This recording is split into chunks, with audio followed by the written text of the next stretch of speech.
जय Hind and hello guys, स्वागत है आपका आपके अपने YouTube चैनल ज्ञानदेव होस्ट में। एंड इस वीडियो के अंदर आपको बताने वाला हूं वेस्टर्न कोलफील्ड्स लिमिटेड यानी कि WCL mining Sardar and assistant foreman भर्ती 2026 अप्लाई ऑनलाइन प्रोसेस के बारे में, जहां पर आपको लेटेस्ट अपडेट के साथ में सभी प्रॉब्लम के हल सहित पूरा प्रोसेस बताया जाएगा। गाइस, ये वैकेंसी आपकी 444 पोस्ट पर निकाली गई है और ये आपकी परमानेंट भर्ती है। इसमें एज लिमिट आपकी 18 से 30 साल के बीच रखी गई है। और यहाँ पर फीस की अगर बात करें तो जनरल OBC EWS को यहाँ पर 1180 रुपये फीस पे करनी है। एंड जो SC ST PWD and all category female है, इनसे कोई फीस नहीं ली जाएगी। फॉर्म आप लोग 10 अगस्त 2026 तक भर सकते हैं। फिर आप देखेंगे माइनिंग सरदार के लिए 220 पोस्ट और असिस्टेंट फोरमैन के लिए 224 वैकेंसी निकाली है। माइनिंग सरदार पर अप्लाई करने के लिए डिप्लोमा इन माइनिंग, साथ ही वैलिड ओरमैन कॉम्पिटेंसी सर्टिफिकेट जो कि DGMS के द्वारा जारी हुआ हो, valid gas testing certificate, valid first aid certificate and assistant foreman पर डिप्लोमा इन इलेक्ट्रिकल इंजीनियरिंग, फिर साथ ही इलेक्ट्रिकल सुपरवाइजरी सर्टिफिकेट मांगा है। और गाइज यहाँ पर इसमें आप जो आपकी सैलरी है वो भी देख सकते हैं। बेसिकली दोनों पोस्ट पर आपको सेम सैलरी मिलने वाली है। तो आपने यहाँ पर ज़रूरी जानकारी जान ली। आप चाहे तो ऑफिशियल नोटिफिकेशन PDF के ऊपर क्लिक करके इसके नोटिफिकेशन को भी एक बार चेक कर सकते हैं। यहाँ पर पूरी की पूरी जानकारी आपको दी गई है और भी डिटेल में। तो जो भी आपका डाउट है, चाहे वो किसी भी पॉइंट को लेकर के हो, वो यहाँ से आप क्लियर कर सकते हैं। अब अगर आप इसमें एलिजिबल है सभी जानकारी जानने के बाद और आपका इंटरेस्ट है फॉर्म भरने का, तो गाइज आप इंपॉर्टेंट लिंक के सेक्शन से अप्लाई ऑनलाइन लिंक ओपन करेंगे। अब गाइज आपके सामने यहाँ पर ये पोर्टल आ जाएगा जहाँ से आपको अप्लाई करना है। यहाँ पर आ जाने के बाद में सबसे पहले आप रजिस्टर इसके ऊपर क्लिक करेंगे। देन आपके सामने इस तरह से प्रोसेसिंग होगी जहाँ पर आपको ब्राउजर रिकमेंड किए जाएंगे। अब आप यहाँ पर इसमें सबसे पहले पोस्ट नेम सेलेक्ट कर लेंगे। तो आपको जिस भी पोस्ट पर अप्लाई करना है वो पोस्ट आप सेलेक्ट कर लीजिए। दोनों पोस्ट पर अप्लाई करने का तरीका सेम है और आप एक ही पोस्ट पर यहाँ पर एक बार में अप्लाई कर सकते हैं। इसके अलावा अगर मान लीजिए अगर मैं माइनिंग सरदार पोस्ट सेलेक्ट करता हूँ और आपको अप्लाई करना है असिस्टेंट फोरमैन पर, तो आप वो भी सेलेक्ट कर सकते हैं। अगर कुछ अलग होगा दोनों पोस्ट पर अप्लाई करने में, तो जब आपके सामने क्वालिफिकेशन का सेक्शन आएगा तो उसमें आपसे वो क्वालिफिकेशन मांगी जाएगी जो कि असिस्टेंट फोरमैन पर मांगी गई है। और माइनिंग सरदार पर अप्लाई करें तो वो क्वालिफिकेशन मांगी जाएगी जो कि माइनिंग सरदार पर मांगी है। यानी कि बाकी के स्टेप, बाकी की डिटेल सेम रहेगी। तो कोई भी आप इसमें कंफ्यूज मत होइएगा। अब यहाँ पर जो भी आपका नाम है 10th के सर्टिफिकेट के अकॉर्डिंग वो आप कैंडिडेट एप्लीकेंट फुल नेम के अंदर डाल देंगे। फिर अपना मोबाइल नंबर डालेंगे। मोबाइल नंबर दोबारा डाल करके वेरीफाई कर देंगे। अल्टरनेट मोबाइल नंबर के अंदर कोई अन्य नंबर आप देना चाहते तो दे सकते, नहीं तो आप चाहे तो इस ऑप्शन को खाली छोड़ सकते हैं। फिर आप आपका ईमेल एड्रेस डालेंगे। इन ईमेल एड्रेस को दोबारा डाल करके वेरीफाई कर देंगे। जनरेट OTP के ऊपर जैसे ही क्लिक करेंगे तो आप एक कैप्चा कोड डालेंगे और उसके बाद आपको OTP सेंड कर दिए जाएंगे। अब गाइज आपको यहाँ पर आपके नंबर और ईमेल के ऊपर OTP सेंड किए गए हैं, तो आपको पहले नंबर वाला OTP डाल करके वैलिडेट के ऊपर क्लिक करके इसको वेरीफाई कर देना है। उसके बाद में जो ईमेल के ऊपर OTP गया है आपको आपकी ईमेल चेक करनी है और यहाँ पर वो OTP डाल करके वैलिडेट के ऊपर क्लिक करके इसको भी वेरीफाई कर देना है। फिर आप देखेंगे डिक्लेरेशन, आप यहाँ पर आई एग्री इसके ऊपर क्लिक करेंगे और जो भी आपके सामने जो कैप्चा कोड आ रहा है वो यहाँ पर आपको डालना है और उसके बाद रीवेरीफाई इसके ऊपर क्लिक कर देना है। फिर ये जो इन्फॉर्मेशन आपने भरी वो आपके सामने आएगी। आप इन सभी इन्फॉर्मेशन को डबल चेक कर लेना, क्योंकि बाद में आप इनमें से कोई भी इन्फॉर्मेशन एडिट नहीं कर पाएंगे। एंड देन आप यहाँ पर इनबॉक्स के ऊपर टिक करेंगे। इसके बाद सबमिट के ऊपर क्लिक करेंगे और यहाँ से आई एग्री कर देंगे, यहाँ से ओके करेंगे और अब आप देखेंगे कि जो आपका रजिस्ट्रेशन है वो सक्सेसफुल हो चुका है। आप इसको क्लोज कीजिए। क्लोज करने के बाद गो टू एप्लीकेशन इसके ऊपर क्लिक कर दीजिए। फिर से यहाँ पर प्रोसेसिंग होगी जहाँ पर आपको बेस्ट ब्राउजर रिकमेंड किए जाते हैं जिनके अंदर आप ये फॉर्म बेहतर तरीके से फिल कर सकते हैं। तो उसको होने दीजिए और उसके बाद में यहाँ पर आपको कुछ और जानकारी देनी है। जैसे कि यहाँ पर आपका फादर नेम है, मदर नेम है, तो जो भी आपका फादर नेम है वो आपको एंटर कर देना है। ये एंटर करने के बाद में आप देखेंगे मदर नेम, तो जो भी आपकी माता जी का नाम है वो भी आपको यहाँ पर डाल देना है। इसके बाद आप देखेंगे जेंडर, तो आपको आपका जेंडर सेलेक्ट कर लेना है। डेट ऑफ बर्थ आपकी क्या है वो आपको कैलेंडर के ऊपर क्लिक करके सेलेक्ट करनी होगी। पहले ईयर, फिर मंथ और उसके बाद में डे। देन यहाँ पर आपको आपकी कैटेगरी सेलेक्ट कर लेनी है, जैसे कि जनरल, EWS, OBC, NCL यानी कि नॉन क्रीमिलेयर, SC ST जो भी है आपकी कास्ट कैटेगरी वो आपको सिलेक्ट कर लेनी है। वैसे तो मैं इसमें OBC में आता हूँ, बट मैं ये फॉर्म SC ST से भरूंगा ताकि मुझे कोई फीस पे ना करनी पड़े। और अगर फीस की बात करें तो गाइज इसमें जो फीस रखी गई है वो यहाँ पर आपकी जनरल OBC, NCL, EWS इनके लिए 1180 है। इसमें आपका 1000 रुपये तो फीस है और 180 रुपये इसके ऊपर GST लग रही है। बाकी जो SC, ST, PWD, ex serviceman, departmental candidate इनके लिए कोई फीस नहीं है, तो ये अमाउंट आपको फीस के रूप में पे करना है। अब क्योंकि मुझे इसमें फ़ी पे नहीं करनी और मैं चाहता हूँ कि पूरा प्रोसेस आपको बता पाऊँ, इसलिए मैं ST से भर रहा हूँ। नहीं तो गाइज़ वैसे ये फॉर्म मैं डेमो के लिए भर रहा हूँ, तो आप इसके ऊपर कन्फ्यूज मत होना कि आप कैसे SC में आ गए। मैं SC में नहीं आता, मैं OBC में आता हूँ। अब मैंने यहाँ पर कैटेगरी सेलेक्ट कर ली। इसके बाद में नेशनलिटी में आपको सिटीजन ऑफ इंडिया सेलेक्ट कर लेना है। मैरिटल स्टेटस आपका क्या है, मैरिड हो, अनमैरिड हो, विडो, विडोवर हो, डाइवोर्सी हो या फिर जुडिशियली सेपरेटेड हो, तो जो भी आपका स्टेटस है वो आप यहाँ पर सेलेक्ट कर लीजिएगा। अब गाइज आपको यहाँ पर टेस्ट सिटी प्रेफरेंस देनी है, तो पहली चॉइस आप अपनी मर्जी सेलेक्ट कर लीजिए जिस सिटी में आप अपना एग्जाम सेंटर रखना चाहते हैं।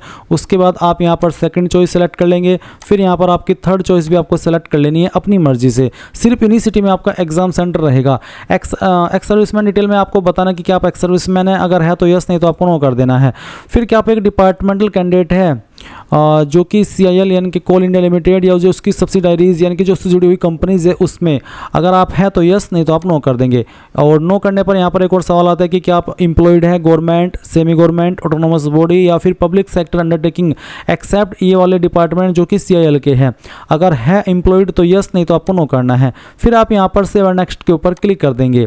इसके बाद डिटेल से होगी ओके कर दी। जब आपको यहाँ पर आपके एड्रेस की इन्फॉर्मेशन देनी है तो आता है कोरस्पोंडेंस एड्रेस यानी कि प्रेजेंट एड्रेस। तो जो भी आपका प्रेजेंट एड्रेस है वो आप यहाँ पर लाइन फर्स्ट और 2 के अंदर डाल देंगे। थोड़ा सा पार्ट लाइन फर्स्ट में और थोड़ा सा पार्ट लाइन 2 में डाल देना। उसके बाद अपनी कंट्री इंडिया सेलेक्ट करके जो भी आपकी स्टेट है वो आपको सेलेक्ट कर लेनी है। आपकी डिस्ट्रिक्ट कौन सी है वो आप सेलेक्ट कर लेंगे। जो भी आपका पिन कोड है वो भी आपको यहाँ पर डाल देना है। अब आपसे पूछा है इस परमानेंट एड्रेस से इमेज कोरस्पोंडेंस एड्रेस यानी कि क्या आपका स्थायी पता यानी कि परमानेंट एड्रेस और जो आपका प्रेजेंट एड्रेस है वो एक ही है। अगर एक ही है तो आप इसमें यस कर देना, और अगर आपका परमानेंट एड्रेस अलग है और प्रेजेंट एड्रेस अलग है तो आप नो करके नीचे अपना परमानेंट एड्रेस भर देना, क्योंकि ऊपर आप ऑलरेडी प्रेजेंट एड्रेस भर चुके हैं। अब आप यहाँ पर सेव एंड नेक्स्ट के ऊपर क्लिक करेंगे। इसके बाद आपके सामने क्वालिफिकेशन की जानकारी आएगी। तो गाइज यहाँ पर आपको सबसे पहले 10वीं की इन्फॉर्मेशन भरनी है। तो 10वीं आपने किस बोर्ड से किया है उस बोर्ड का नाम आपको यहाँ पर डाल देना, चाहे वो यूपी बोर्ड हो, CBSE बोर्ड हो या फिर कोई सा भी बोर्ड वो हो सकता है। तो जिस भी बोर्ड से किया उस बोर्ड का नाम आपको यहाँ पर डाल देना है। किस महीने और किस साल के अंदर पास कर ली थी वो आपको यहाँ पर सेलेक्ट करना है। इस तरह से जैसे कि मैं आपको सेलेक्ट करके दिखा रहा हूँ। पहले आप यहाँ से आपका जो भी ईयर है वो सेलेक्ट कर लेंगे, फिर यहाँ से मंथ, और उसके बाद में आपका जो month and year of passing है वो यहाँ पर आ जाएगा। स्कूल इंस्टीट्यूट नेम यानी कि कौन से स्कूल से आपने आपकी 10वीं की है उसका पूरा नाम आपको यहाँ पर डाल देना है। पूरा नाम आपको डाल देना है। फिर आएगी 12वीं की इन्फॉर्मेशन। तो अगर आपने 12वीं की है तो सेम तरीके से आपको 12वीं की जानकारी देनी है। पहले 12वीं का बोर्ड, उसके बाद में आपने किस साल के अंदर इसको पास कर लिया था वो आप यहाँ पर सेलेक्ट कर लेंगे। एंड देन यहाँ पर इस स्कूल कॉलेज से आपने किया है उस स्कूल कॉलेज का नाम भी आपको यहाँ पर डाल देना है। ये डालने के बाद में आप देखेंगे वो मेन क्वालिफिकेशन जिससे कि आप इस पोस्ट पर अप्लाई करने के लिए एलिजिबल हो रहे हैं, जो कि आप अप्लाई कर रहे हैं, चाहे वो माइनिंग सरदार की हो या फिर असिस्टेंट फोरमैन की हो। उसके पहले कुछ सवालों के आंसर करने, जैसे कि क्या आपके पास वैलिड गैस टेस्टिंग सर्टिफिकेट है, तो यहाँ पर यस कर दीजिए, क्योंकि बिना इनके आप अप्लाई करने के लिए एलिजिबल नहीं होंगे। फिर क्या वैलिड फर्स्ट एड सर्टिफिकेट है, तो हाँ। उसके बाद क्या आपके पास वैलिड माइनिंग सरदार सर्टिफिकेट है जो कि DGMS के द्वारा जारी हुआ है, तो आप इसमें भी हाँ कर दीजिए। जैसे कि मैंने कहा कि अगर आप नो करेंगे तो आप एलिजिबल नहीं होंगे। फिर पूछा कि आपके पास 3 ईयर की एक्सपीरियंस है वर्किंग इन अंडरग्राउंड माइंस, यानी कि जो अंडरग्राउंड माइंस होती है क्या उसमें काम करने का आपके पास 3 ईयर का एक्सपीरियंस है। ये कंपलसरी नहीं है, अगर है तो यस कर दे, नहीं है तो आप नो कर देंगे। नो करने पर पूछा कि आपके पास वैलिड ओवरमैन और हायर कॉम्पिटेंसी सर्टिफिकेट है, अगर हाँ तो यस, नहीं तो आप नो करेंगे। अगर आप नो करते तो उसका मतलब है कि आप एलिजिबल नहीं है। तो इसमें गाइस या तो आपके पास 3 साल का एक्सपीरियंस हो, वो नहीं है तो आप इसमें नो करके ये जो आपके पास वैलिड ओवरमैन और हायर कॉम्पिटेंसी सर्टिफिकेट मांगा है आपका इसमें जवाब यस होना चाहिए। फिर गाइस डिग्री डिप्लोमा, जैसे कि मैंने कहा था कि जिस भी पोस्ट पर आप अप्लाई करें उस पर अप्लाई करने के लिए जो जरूरी क्वालिफिकेशन है वो सेक्शन आपके सामने क्वालिफिकेशन के इस वाले ऑप्शन में आएगा। अगर आप असिस्टेंट फोरमैन पर अप्लाई करेंगे तो असिस्टेंट फोरमैन पर जो क्वालिफिकेशन मांगी है उसके ऑप्शन आपको यहाँ पर देखने को मिलेंगे। चलिए मेरे पास यहाँ पर मान लीजिए डिप्लोमा, तो डिप्लोमा सेलेक्ट कर लेता हूँ। फिर आपको यहाँ पर आपके इंस्टीट्यूट या फिर जो कॉलेज है उसका नाम एंटर कर देना है। एंड देन यहाँ पर आप देखेंगे सब्जेक्ट स्ट्रीम, जैसे कि एग्जांपल है इसमें माइनिंग इंजीनियरिंग, तो जो भी है वो आप यहाँ पर एंटर कर देना इसी प्रकार से, जैसे कि मैं आपको यहाँ पर फिल करके दिखा रहा हूँ। इसके बाद गाइज आप देखेंगे बोर्ड यूनिवर्सिटी, तो कहाँ से आपने किया है, तो जिस भी यूनिवर्सिटी से किया है वो आपको यहाँ पर एंटर कर देना है। पूरा नाम आपकी यूनिवर्सिटी का डाल दीजिएगा and month year of passing क्या था वो भी आपको यहाँ पर इस तरह से सिलेक्ट कर लेना है। फिर आप यहाँ पर नीचे से और नेक्स्ट के ऊपर क्लिक करेंगे, ये जानकारी आपकी सेव हो जाएगी। अब आपको ये सब डॉक्यूमेंट्स भी अपलोड करने जो यहाँ पर आपको दिए गए हैं। तो पहले तो आपको recent passport size photo upload करना है, तो क्लिक टू अपलोड के ऊपर क्लिक कीजिए एंड जान लीजिए कि आपके फोटो का बैकग्राउंड व्हाइट होना चाहिए, साइज 100 से 200 KB के बीच में, फॉर्मेट JPEG या फिर JPG। अब आप क्या करेंगे, ब्राउज टू अपलोड इसके ऊपर क्लिक करेंगे और जहाँ पर भी आपकी फ़ोटो फाइल है वो आपको यहाँ पर सिलेक्ट कर लेनी है। तो फाइल आप यहाँ पर सिलेक्ट कीजिए, इसको ओपन कीजिए, आपकी फ़ाइल इस तरह से आ जाएगी। फिर आप यहाँ पर इसको क्लोज कर देंगे और व्यू के ऊपर क्लिक करके उसको व्यू करना भी ज़रूरी है। फिर आप आपका सिग्नेचर अपलोड करेंगे, इसका साइज़ 80 से 150 KB के बीच में रखा है। तो ब्राउज टू अपलोड इसके ऊपर क्लिक कीजिए, सिग्नेचर की फाइल सेलेक्ट कीजिए और ओपन कर दीजिए एंड देन वो फाइल अपलोड हो जाएगी। अगर दिए गए साइज़ और दिए गए पिक्सल में होगी तो अपलोड होगी, नहीं तो एरर आता रहेगा। अब आप इसको भी क्लोज करके व्यू कर लेना। फिर यहाँ पर 10वीं का जो सर्टिफिकेट है वो अपलोड करना है, तो क्लिक टू अपलोड इसके ऊपर क्लिक कीजिए और जान लीजिए इसका साइज 100 KB से लेकर के 1 MB के बीच में और फॉर्मेट PDF का भी चल जाएगा और JPEG और JPG का भी। अब आप तो ब्राउज टू अपलोड के ऊपर क्लिक करें और उसके बाद जहाँ पर भी आपकी सर्टिफिकेट है वो सिलेक्ट कीजिए, ओपन कीजिए, आपकी फाइल यहाँ पर आएगी, क्लोज कीजिए और उसको व्यू कर लेना। इसमें यहाँ पर आपको आपकी मार्कशीट अपलोड करनी है 10वीं की जी, क्योंकि उसमें गाइज आपके नंबर के लिए आपसे मार्कशीट मांगी है। अब आपकी अगर मार्कशीट और सर्टिफिकेट एक ही है तो आपको सेम फाइल यहाँ पर अपलोड कर देनी है। उसके बाद आपको यहाँ पर 12वीं का सर्टिफिकेट मार्कशीट, अगर आपने 12वीं की जानकारी भरी है, अगर जैसे कि मैंने भरी है तो मेरे सामने ये ऑप्शन एक्टिव है। अगर आपने 12वीं की इन्फॉर्मेशन नहीं भरी है क्योंकि वो कंपलसरी नहीं है तो आपके सामने ये ऑप्शन एक्टिव नहीं दिखेगा। तो यहाँ पर 12वीं की मार्कशीट अपलोड कर दीजिए। अब क्योंकि मैं फॉर्म डेमो के लिए भर रहा हूँ तो मैंने फिर से एक यहाँ पर रैंडम फाइल ही अपलोड कर दी है। इसके बाद आपको डिप्लोमा सर्टिफिकेट या फिर जो आपकी मार्कशीट है, इसमें डिप्लोमा सर्टिफिकेट एंड मार्कशीट यानी कि दोनों चीज़ अपलोड करनी है। अगर आपसे आपने डिग्री के माध्यम से अप्लाई किया तो आपको डिग्री का सर्टिफिकेट और मार्कशीट दोनों अप्लाई करनी होगी। अब इसमें सवाल आएगा कि सर हम एक से ज़्यादा फाइल कैसे अपलोड करें एक ही सेक्शन में। तो गाइज इसके लिए आपको आपकी फाइल को इमेज से PDF में बनाना होगा। तो क्या करना है, गूगल में आना और सर्च करना इमेज टू PDF। जब आप सर्च करेंगे तो पहले वाली वेबसाइट आई लव PDF ये ओपन कर लेनी है। उसके बाद सिलेक्ट JPG इमेज। अब जो आपकी मार्कशीट है आपकी डिप्लोमा की या फिर आपकी डिग्री की वो आपको सिलेक्ट कर लेनी है और फिर जो आपकी सर्टिफिकेट है वो भी आपको सिलेक्ट कर लेनी है। जिसकी डेमो के लिए मैंने फाइल सेलेक्ट करी है। अब मैं यहाँ पर ओपन करता हूँ तो इस तरह से सारी फाइल आ जाएगी और कन्वर्ट टू PDF के ऊपर क्लिक करके ये फाइल आपकी सिंगल एक PDF के अंदर बन जाएगी। फिर वो फाइल आप यहाँ पर अपलोड कर देंगे, बस उसका साइज 1 MB से कम हो। अगर 1 MB से ज़्यादा साइज हो जाता है तो आपको गूगल के अंदर सर्च करना है कंप्रेस PDF। जब आप ये सर्च करेंगे तो आपको यहाँ पर यही आई लव PDF की वेबसाइट मिलेगी, इसको ओपन कर लेना एंड देन उस PDF फाइल को अपलोड करना जो कि आपको कम करनी है। तो उसका साइज कम हो जाएगा और उसकी क्वालिटी भी नहीं घटेगी। फिर आप उसको यहाँ पर अपलोड कर देना। इसके बाद यहाँ पर जो आपका सर्टिफिकेट है वैलिड माइनिंग सरदार सर्टिफिकेट वो आपको अपलोड कर देना है। आपका वैलिड ओवरमैन या फिर हायर कॉम्पिटेंसी सर्टिफिकेट वो अपलोड करना है। कास्ट सर्टिफिकेट अगर आप SC ST OBC है, वैलिड गैस टेस्टिंग सर्टिफिकेट और आपका वैलिड फर्स्ट एड सर्टिफिकेट, यानी कि सभी सर्टिफिकेट आपको यहाँ पर अपलोड कर देने हैं। तो गाइज मैंने यहाँ पर सभी डॉक्यूमेंट्स अपलोड कर दिए हैं। अब आप यहाँ पर नीचे की तरफ आएंगे और अपनी फ़ीस का अमाउंट देखेंगे। अब क्योंकि मैंने इसको SC ST से भरा है तो मेरे सामने यहाँ पर कोई भी फ़ीस नहीं आ रही है, 0 आ रहा है।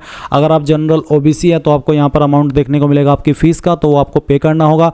अब क्योंकि जैसे कि कहा कि SC ST के लिए कोई फ़ीस नहीं है तो यहाँ पर कुछ भी नहीं है। तो आप यहाँ पर सिंपली इन ऑप्शन के ऊपर टिक करेंगे। इनके ऊपर टिक करने के बाद आप यहाँ पर जो कैप्चा कोड है वो डाल देंगे और ये डालने के बाद में प्रीव्यू के ऊपर क्लिक करके जो भी जानकारी आपने शुरू से लेकर अभी तक भरी है उन सभी को चेक कर लेंगे। अगर आपको लगे कि कोई जानकारी कहीं पर गलत हो गई है तो आप बैक के ऊपर क्लिक करके उस सेक्शन में जाकर के उसको सही कर लेना। एंड अगर आपको लगता है कि सभी जानकारी सही है तो आप सबमिट कर देंगे। अब जैसे सबमिट करेंगे तो यहाँ से आई एग्री कर देना है। और अगर आप जनरल OBC हुए तो आपको इसके बाद में पेमेंट के पेज पर ट्रांसफ़र किया जाएगा। आप अपनी fees net banking, SBI debit card, credit card, UPI यानी कि किसी भी माध्यम का इस्तेमाल करके जमा कर सकते हैं। और जैसे कि अगेन मैं आपसे फिर से बोल रहा हूँ, अब SC ST के लिए कोई फीस नहीं तो उनका फॉर्म फाइनल सबमिट हो चुका है। यहाँ से क्लोज कीजिए और क्लोज करने के बाद में प्रिंट के ऊपर क्लिक कीजिए एंड देन यहाँ पर अगर आपके पास अभी प्रिंटर नहीं है तो उसको PDF के रूप में सेव कर लीजिए और बाद में प्रिंट करा लेना। अब इस तरह से आप ये जो फॉर्म है भर पाएंगे। मैंने यहाँ पर सारी चीज़ें आपको एक्सप्लेन कर दी। अगर अभी भी कोई सवाल डाउट रह गया हो किसी भी जानकारी को लेकर के या किसी भी पॉइंट को लेकर के तो आप पूछ लेना। एंड ये थी आपकी WCL mining Sardar and assistant foreman भर्ती 2026 ऑनलाइन फॉर्म के बारे में पूरी जानकारी। Thanks for watching. जय हिंद।